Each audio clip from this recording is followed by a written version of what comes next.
Children, today we are going to start motion in one dimension.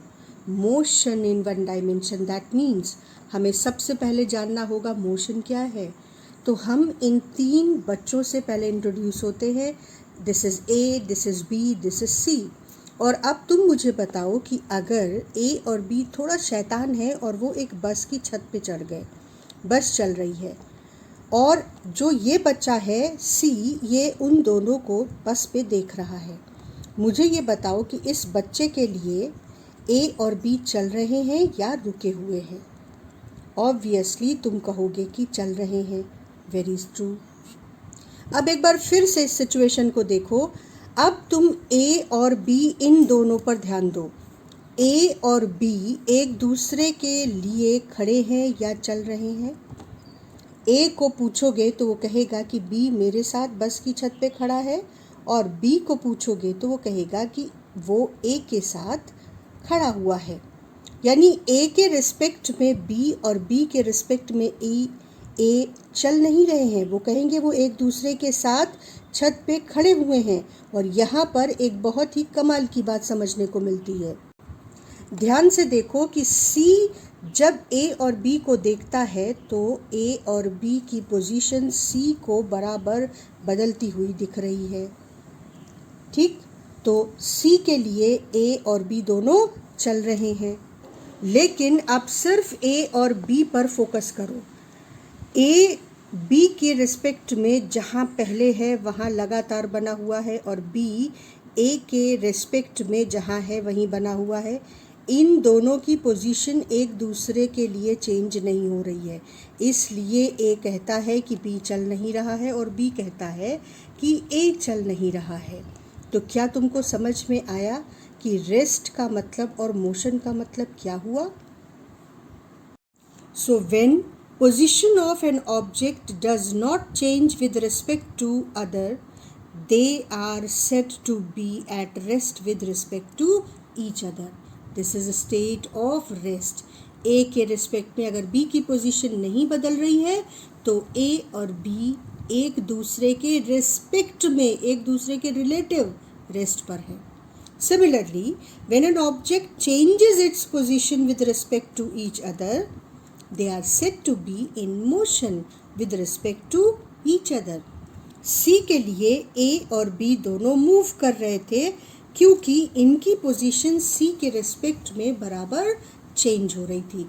इसलिए state of motion इसलिए है क्योंकि A और B C के रिस्पेक्ट में अपनी पोजीशन को लगातार चेंज कर रहे थे. अब बच्चों इस केस को देखो. ये बस A से चलना शुरू करती है और पहले ये 15 किलोमीटर चलती है. उसके बाद ये मुड़कर 25 किलोमीटर चलती है, और उसके बाद ये मुड़कर फिर से 25 किलोमीटर चलती है और ये बी पोजीशन पर पहुंच जाती है. ठीक, अब कितना डिस्टेंस ए से बी तक इस बस ने टोटल कवर किया? Obviously 15 plus 25 plus 25, that means 50 plus 15 65. लेकिन अगर मैं पूछूं कि ये बस ए से बी कितना डिस्प्लेस हुई, तो हम ए से बी को एक स्ट्रेट लाइन से मिला देंगे. अब ये ए से बी के बीच की सबसे छोटी पॉसिबल डिस्टेंस है. अगर सीधे ए से बी आना हो बस को तो ये डिस्टेंस उसकी डिस्प्लेसमेंट कहलाएगी. और क्योंकि ये एक ही डिस्टेंस है, आप बस को किसी भी रास्ते से आप इस तरीके से मूव करा के उसको बी तक पहुंचाएं, आप उसको इस तरीके से मूव करा के बी तक पहुंचाएं. लेकिन अगर आप उसको सबसे छोटे रास्ते से पहुंचाना चाहते हैं तो ये अकेला रास्ता है. इसलिए अगर तुमसे कोई पूछे कि ए से बी पहुंचने का सबसे छोटा रास्ता कौन सा है, तो तुमको ये रास्ता स्पेसिफाई करके बताना होगा कि ए से बी सबसे छोटा रास्ता इस तरीके से पहुंचोगे. लेकिन तुम बताओगे कैसे ए से बी का सबसे छोटा रास्ता कौन सा है? तुमको ए से बी का सबसे छोटा रास्ता बताने के लिए डायरेक्शन बतानी होगी कि ए से किस डायरेक्शन में बस चले कि वो सबसे छोटे रास्ते से बी पहुंच जाए। यानी डिस्टेंस तो आप कोई भी ले लो, आप कहो कि ए से बी बस किसी भी रास्ते से जा सकती है, बहुत सारे रास्ते हैं, लेकिन अगर आपको ये बताना है कि सबसे छोटा रास्ता कौन सा है तो तुमको ये बताना होगा कि ए से किस पर्टिकुलर डिस्टेंस में बस चले कि वो सबसे छोटे रास्ते से बी पर पहुँचे।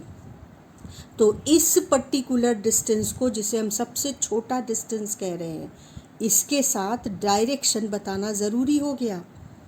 इसकी जो लेंथ है वो लगभग 26 किलोमीटर है, लेकिन अगर तुम ये नहीं बताओगे कि वो किस डायरेक्शन में चले तो कभी भी आप ये नहीं बता पाओगे कि ए से बी का सबसे छोटा रास्ता किधर है। तो जिन क्वांटिटीज़ के साथ डायरेक्शन अटैच हो जाती है वो क्वांटिटीज़ कहलाती हैं वेक्टर क्वांटिटीज़। और इसलिए ये डिस्टेंस, इसके साथ ज़रूरी नहीं है कि आप डायरेक्शन बताओ। आप कह सकते हो कि कई रास्ते हैं, तुम किसी भी रास्ते से चले जाओ, लेकिन सबसे छोटे रास्ते के लिए डायरेक्शन ज़रूरी है। तो displacement which is the shortest possible distance between the 2 points, that is displacement. And क्योंकि उसके साथ डायरेक्शन बताना ज़रूरी है तो ये एक वेक्टर क्वांटिटी है, जबकि डिस्टेंस एक स्केलर क्वांटिटी है, क्योंकि आपको ये बताना ज़रूरी नहीं है कि उसकी डायरेक्शन क्या है। आप कह सकते हो कि उस मार्केट से होते हुए चले जाओ, तो फिर वो बंदा उसको ढूंढता हुआ पहुंच जाएगा। तो हम 2 तरह की क्वांटिटीज़ से इंट्रोड्यूस हो रहे हैं, एक स्केलर और एक वेक्टर। हमने क्या सीखा कि those quantities in physics which are completely described by their magnitude like time, temperature, mass are called scalar quantities. Distance, time, speed, work इसके examples हैं। टाइम को या टेम्परेचर को डिस्क्राइब करने के लिए, बताने के लिए डायरेक्शन की ज़रूरत कहाँ पड़ती है। लेकिन those quantities in physics which cannot be described by their magnitude only, they need direction also to be specified along with their magnitude are called vectors. जैसे फोर्स आपको बताना पड़ेगा कि किस डायरेक्शन में लग रहा है। डिस्प्लेसमेंट अभी हमने देखा कि बताना पड़ेगा कि किस डायरेक्शन में चले तो सबसे छोटी रास्ते से पहुंच जाएंगे एक पोजीशन से दूसरे पोजीशन पर। तो ऐसी क्वांटिटीज़ को वेक्टर क्वांटिटीज़ कहते हैं। एग्जाम्पल्स बहुत सारे हैं, displacement, velocity, acceleration, force, etcetera etcetera. So let us now focus over distance and displacement only. Total length of path travelled between 2 points is called distance. As we have seen, from A to B it was 65 kilometers. But shortest distance between 2 points is called displacement. जैसे हमारे case में ये था 26 kilometre. Distance is a scalar while displacement is a vector quantity. Distance does not have positive negative values. It always has positive value. But displacement may have positive or negative value and even zero value. Even if the distance is not zero, then also displacement can be zero. हम लोग ये case अभी देखेंगे। और displacement is either equal to or less than distance. Displacement can never be greater than distance. Can never be greater than distance. चलो अब देखते हैं कि डिस्टेंस और डिस्प्लेसमेंट का खेल कैसा है। ये एक बॉल है और मैं इसको h हाइट ऊपर ले जाती हूँ, तो इसका डिस्टेंस ट्रैवल्ड h और डिस्प्लेसमेंट भी h। लेकिन अगर ये बॉल वापस जहाँ से गई थी वहीं लौट आए तो distance is not zero, it's 2h। h ऊपर जाने में और h नीचे आने में। लेकिन अब जहाँ से बॉल चली थी बॉल वहीं वापस आ गई तो डिस्प्लेसमेंट क्या हो गया, 0। So if an object starts from a point and returns to the point where it starts, the displacement is zero, although distance is not zero. Right? Second case देखो. अब एक दूसरा इंटरेस्टिंग एग्जाम्पल. ये बच्चा इस सर्कल पर A से B जाता है. ठीक है, कहाँ से कहाँ तक? A से B. तो इसने कितनी डिस्टेंस कवर की देखो. पूरे सर्कल की डिस्टेंस है 2πr, तो हाफ सर्कल चला तो इसकी डिस्टेंस है 2πr/2, दैट इज πr. लेकिन ये A से B कितना डिस्प्लेस हुआ? डायमीटर के बराबर, 2 इंटू रेडियस के बराबर.